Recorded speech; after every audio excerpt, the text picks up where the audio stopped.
لكن هناك علماء مشهود لهم بالخير لا ينتسبون إلى طائفة معينة من أهل البدع، لكن في كلامهم شيء من كلام أهل البدع، مثل ابن حجر العسقلاني والنووي رحمهم الله.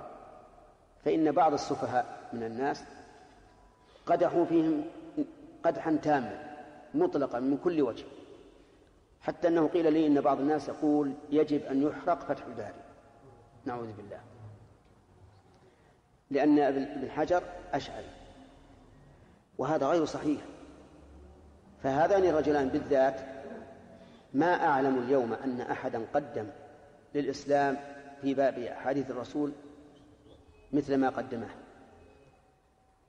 ويدلك على أن الله سبحانه وتعالى بحوله وقوته ولا أتألى الله قد قبلهما ما كان لمؤلفاتهما من القبول لدى الناس، لدى طلبة العلم، بل حتى عند العامة. الآن رياض الصالحين يقرأ في كل مجلس ويقرأ في كل مسجد وينتفع الناس به انتفاعا عظيما. وأتمنى أن الله يجعل لي كتابا مثل هذا الكتاب كل ينتفع به في بيته وفي مسجده.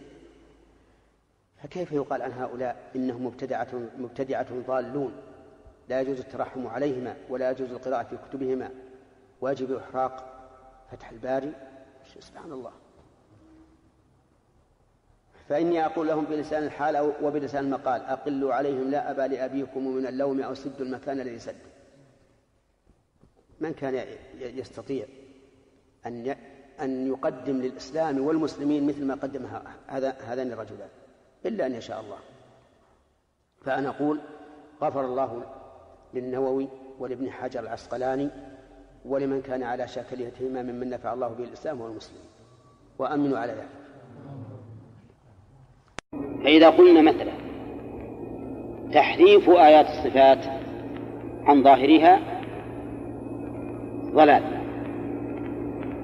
ربى علينا واحد وانتفخت أوداجه واحمرت عيناه وقال: هل تقولون ابن حجر ضال؟ هل تقولون النووي ضال؟ هل تقولون السيوطي ضال؟ وش نقول؟ هذا الشخص هو ضال. نقول نعم، نقول أما قوله فهو قول ضلال، أما هو فإذا عرفنا منه النصح لله ولكتابه ولأئمة المسلمين حنا نقول هو مخطئ، لكن ما نقول هو ضال، لأن يفهم من لفظ الضلال يفهم منه القدح والذم، فنحن قد نتوقف في وصفه بالضلال لكننا لا نصوبه وإن حسنت نيته، إذ لا يكفي في قبول العمل حسن النية، ويكفي ما يكفي حتى يكون موافقا للشرع. من عمل عملا ليس عليه أمرنا فهو رد. يعني يا شيخ كمثال، يعني مثلا نجعل النووي وابن حجر نجعلهم من غير أهل السنة والجماعة؟ نعم، فيما يذهبان إليه من الأسماء والصفات. أيوه، ليس من السنة والجماعة. لا بالإطلاق يا شيخ، هكذا يعني ليس من أهل السنة والجماعة. لا نطلق، ولهذا ما قلت لك إن من خالف السلف في صفات الله لا يعطى الاسم المطلق بأنه من أهل السنة والجماعة، بل يقال هو من أهل السنة والجماعة في طريقته الفقهية مثلا، أما في طريقته البدعية فليس من أهل السنة والجماعة. والأشاعرة هم الذين ينتسبون إلى أبي الحسن الأشعري، أبي الحسن الأشعري، وهذا العالم كان معتزليا في أول الأمر، كان على مذهب المعتزلة، ثم إنه ترك مذهب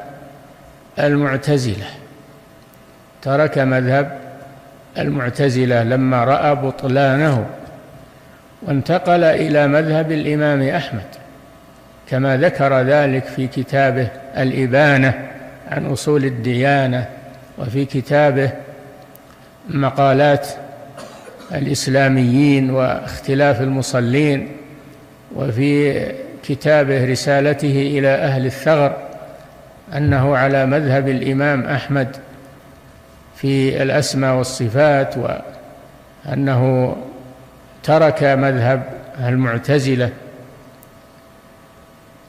ولكن أتباعه الذين يزعمون اتباعه لم ينتقلوا معه إلى مذهب أهل السنة، بقوا على مذهب الكلابية، بقوا على مذهب الكلابية، وهم ينتسبون إلى أبي الحسن، وهذا الانتساب غير صحيح، بل هم من أتباع ابن كلاب.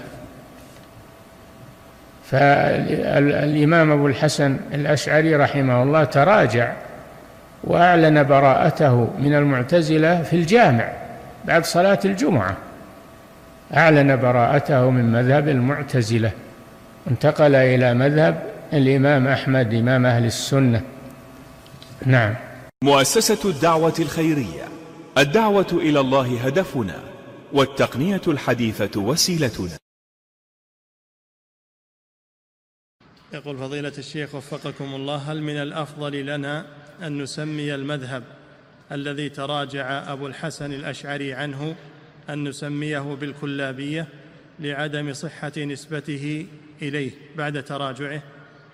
هو لما رجع عن الاعتزال أخذ مذهب الكلابية، سعيد بن كلاب، فلما تاب من ذلك أخذ مذهب أهل السنة. نعم، فنقول هذا مذهب الكلابية وليس مذهب أبي الحسن الأشعري الذي استقر عليه أخيرا. نعم. قل فضيلة الشيخ وفقكم الله: هل يجوز أن نقول في أمر من الأمور إن هذا من عقيدة الأشعرية مع العلم أن أبا الحسن الأشعري قد رجع إلى عقيدة السلف الصالح قبل موته؟ الأشعرية غير الأشعري. الأشعرية إذا قلت هذه عقيدة الأشعرية أي الذي ينتسبون إلى أبي الحسن الأشعري في مذهبه قبل الرجوع عنه. أما إذا قلت هذا قول الأشعري فلا يجوز هذا، لأنه رجع عن هذا. نعم. ففي فرق بين قول هذا مذهب الأشعرية أو هذا مذهب الأشعري. نعم.